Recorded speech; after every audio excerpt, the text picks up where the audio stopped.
Tenants of a New Mexico apartment complex are suing their landlord and the federal government, afraid of losing the roof over their heads.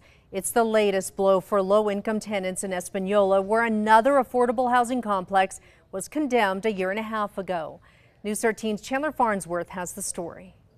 This is really affecting people's lives. We bought the apartment complex knowing that there was low-income folks there. This apartment complex in Española has been operating for nearly 40 years, catering to those with low income through a federal rural housing program that pays for 2/3 of a tenant's rent. I've had clients who've been in these houses for literal generations. But after the previous owners paid off the federal loan and sold the property to a new owner last year, some are concerned that dozens of tenants living in the complex may soon have to find other housing as rents increase and tenant protections that came with the program were stripped away. It's about ensuring that this, cornerstone property that's been so important to people in Española can stay open and stay affordable. In a class action lawsuit filed by New Mexico Center on Poverty and Law, they allege that legally the program should have remained active for another 12 years under an agreement between the old and new owners. That actually violates USDA's own guidelines and violates federal law. However, the new owner says that agreement is no longer in place,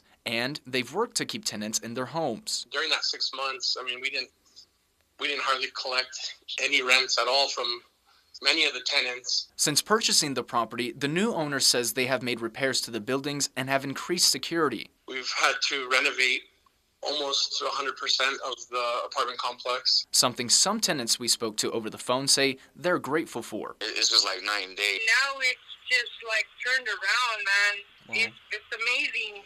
You don't have to worry so much. While some tenants have signed up for other housing voucher programs, attorneys in the lawsuit say it's not enough, and the goal is to get the original program reinstated. People have become unhoused because they were told they needed to leave, and there have been people who are now being threatened with having to pay market rent in these apartments. Chandler Farnsworth, KRQE News 13.